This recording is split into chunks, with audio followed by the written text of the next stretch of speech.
Hello everyone, welcome to our channel Vidya Hargar. I am Priyanshu Parmar.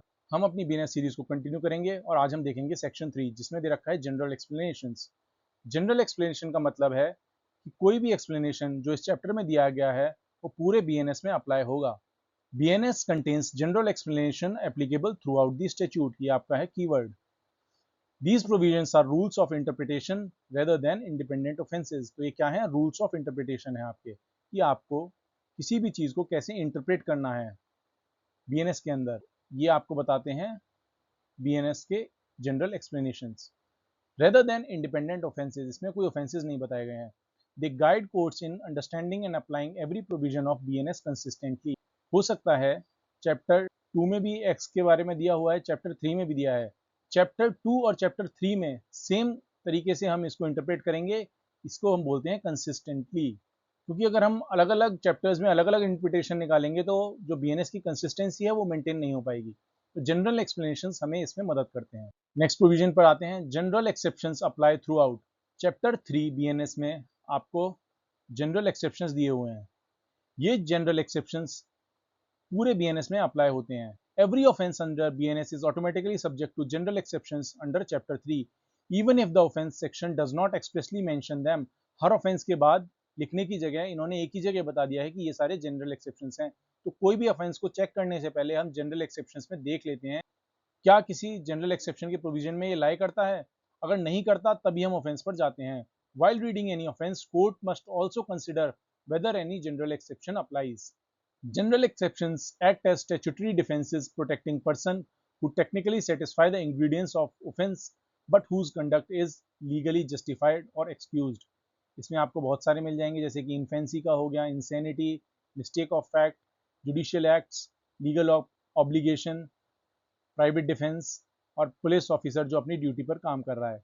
इनको हम chapter 3 में पढ़ेंगे डेप्थ में। अब हम आते हैं नेक्स्ट प्रोविजन पर।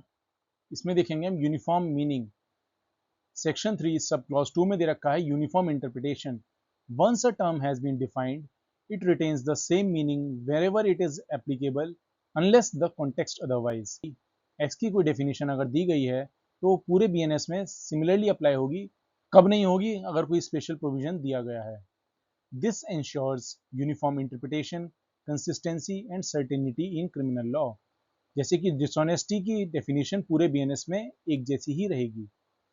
सेक्शन 3 सब क्लॉज 3 में दे रखा है पोजेशन थ्रू अदर्स। इसको हम बोलते हैं कंस्ट्रक्टिव पोजेशन, यानी कि property is in possession of a person spouse, clerk और servant is deemed to be that person's own possession. The law recognizes constructive possession. Physical possession is not required. For example, आप किसी store में जाते हैं, वहाँ पर एक cashier होता है, वो सारा कैश रख रहा होता है, तो उसके एक्ट्स के लिए आपका स्टोर ओनर भी लायबल होगा। वो जो सारा कैश रख रहा है वो सारी प्रॉपर्टी किसकी है? स्टोर ओनर की है। तो इसी को हम बोलते हैं constructive possession. Section 3 sub clause 4 में दे रखा है acts also include illegal omissions. जहां पर भी बीएनएस में एक्ट दे रखा है, एक्ट में इंक्लूड होता है आपका ओमिशन भी। हर जगह ओमिशन भी इंक्लूडेड होगा एक्ट्स के अंदर। क्रिमिनल लाइबिलिटी में arise either by doing something prohibited or by failing to do something legally required. Criminal law punishes both positive acts and illegal failures to act. For example, एक police officer है, वो duty पर है, तो उसकी duty है वो law and order को मेंटेन करे, लोगों को प्रोटेक्ट करे। अगर वो अपनी ड्यूटी परफॉर्म नहीं करता है तो वो माना जाएगा आपका ओमिशन। एक और एग्जांपल लेते हैं, parents deliberately fail to feed their child. भाई एक छोटा सा बच्चा है जो अभी अभी पैदा हुआ है, तो माँ बाप की ड्यूटी है ना उसको खाना खिलाएं, उसको फीड करें। द ओमिशन इटसेल्फ में अमाउंट टू एन ऑफेंस, क्योंकि वो अपनी ड्यूटी को नहीं कर रहे हैं। An omission becomes criminal only when there is a legal duty to act, यानी कि उसकी लीगल ड्यूटी होनी चाहिए तभी वो ओमिशन पनिशेबल होगा। अब हम आते हैं सेक्शन 3 के सबसे इंपॉर्टेंट प्रोविजन पर, जो कि है कॉमन इंटेंशन और जॉइंट लाइबिलिटी पर। सेक्शन 3(5) में दे रखा है when a criminal act is done by several persons in furtherance of their common intention, each is liable as if the act was committed alone. This is a statutory foundation of joint liability equivalent to 34 of IPC. पहले section 34 में दे रखा था IPC के। तो इसके क्या क्या असेंशियल्स हैं? एक से ज़्यादा आदमी होना चाहिए, कॉमन इंटेंशन होनी चाहिए, पार्टिसिपेशन होना चाहिए, क्रिमिनल एक्ट कमिट होना चाहिए। फॉर एग्जाम्पल, ए और बी दो लोग हैं, ये दोनों प्लान करते हैं कि हम चल के सी को मारेंगे और दोनों जाके मार देते हैं। तो A and B jointly assault C intending to kill him, C dies, both are guilty of murder. क्योंकि इसमें कॉमन इंटेंशन है, दोनों ने पार्टिसिपेट भी किया, इक्वल क्रिमिनल लाइबिलिटी एस्टेब्लिश होती है। क्योंकि कॉमन इंटेंशन होना जरूरी है, हो सकता है ए मारने की इंटेंशन से गया हो और बी सिर्फ मिलने गया हो, तो बी लाइबल नहीं होगा। इसमें पार्टिसिपेशन भी होना चाहिए, भाई ए और बी दोनों ने प्लान किया पर बी जाने से लास्ट में मना कर देता है या नहीं जाता है, तो ए ही खाली लाइबल होगा, जबकि दोनों की इंटेंशन तो थी पर बी ने पार्टिसिपेट ही नहीं किया। क्रिमिनल एक्ट भी कमिट होनी चाहिए, दोनों के खाली सोचने से, पार्टिसिपेट करने से नहीं होना चाहिए, आपने उसको एग्जीक्यूट करना बहुत ज़्यादा ज़रूरी है। इसको एक लैंडमार्क केस से समझते हैं। बरेंद्र कुमार घोष का एक केस है। इसमें क्या होता है, रेवोल्यूशनरीज होते हैं जो पोस्ट मास्टर को मारने के लिए पोस्ट ऑफिस जाते हैं और उनमें से एक बाहर खड़ा रहता है और एक अंदर जाकर पोस्ट मास्टर को मार देता है। A group of revolutionaries plan to rob a post office. तो जो गार्ड बाहर खड़ा हुआ था उसने कहा कि मैंने तो गोली नहीं चलाई, मैंने तो नहीं मारा, तो मुझे क्यों सजा दे रहे हो। पर प्रिवी काउंसिल ने कहा, since Barinder shared the common intention and participated in carrying out the plan, he was equally liable for murder. Physical commission of offence is unnecessary, participation in furtherance of common intention is enough. इसमें क्या था कि इसने एक तो active role play किया था, ये बाहर खड़ा होकर ये देख रहा था ना कि कोई आ तो नहीं रहा, मैं उसको प्रोटेक्ट कर रहा हूँ। इक्वल लाइबिलिटी इसीलिए एस्टेब्लिश होती है और इक्वली दोनों पार्टिसिपेंट्स को ट्रीट किया जाता है और दोनों को बराबर सजा दी जाएगी। यही है आपका कॉन्सेप्ट जॉइंट लाइबिलिटी का। अब हम इसे एक और केस लॉ के थ्रू समझते हैं। यह है महबूब शाह का केस वर्सेस किंग एम्परर 1945। इसमें दो ग्रुप्स होते हैं, इसमें दो लोग हैं ए और बी, और इसमें दूसरे ग्रुप में है सी और डी। ए ने सी को मारा और बी ने डी को मार दिया। तो जो प्रोसिक्यूशन था उसने आर्ग्यू किया कि ए और बी को जॉइंट लाइबिलिटी के अंडर लेना चाहिए, जबकि कोर्ट ने कहा नहीं, there must be evidence of prior meeting of minds of pre arranged plan. यानी कि इन दोनों ने पहले से डिसाइड करा होना चाहिए, प्लान किया होना चाहिए कि हम दोनों जाकर मारेंगे, तभी जॉइंट लाइबिलिटी के अंडर में आप केस को ले जा सकते हैं। However short it's duration might be, mere presence together is insufficient। दोनों ने साथ में मारा था, दोनों साथ में थे, इसीलिए आप जॉइंट लाइबिलिटी नहीं लगा सकते। इन दोनों ने पहले से डिसाइड किया होना चाहिए, प्लान बनाया होना चाहिए, ये जरूरी है। अगला केस है किंग एम्परर और नंदू का। इसमें भी कोर्ट ने कहा कि common intention develops when persons intentionally cooperate in carrying out the criminal act. It need not exist for a long period of time. ये जरूरी नहीं है कि बहुत पहले से उन्होंने प्लानिंग की हो। इट में arise suddenly moments before the act. हो सकता है दोनों पास में ही आए और दोनों ने डिसाइड किया कि तुझे भी मारना है, मुझे भी मारना है, चलो दोनों मिलके मारते हैं, तो तब भी ये कॉमन इंटेंशन में आ जाएगा। कम टाइम के लिए हो और मोमेंट्स बिफोर द एक्ट हो तो भी ये आपका क्रिमिनल इंटेंशन माना जाएगा। Long interval of planning is unnecessary, ये इस केस में एस्टेब्लिश हुआ था। अगला प्रोविजन है शेयर्ड मेंस्ट्रिया।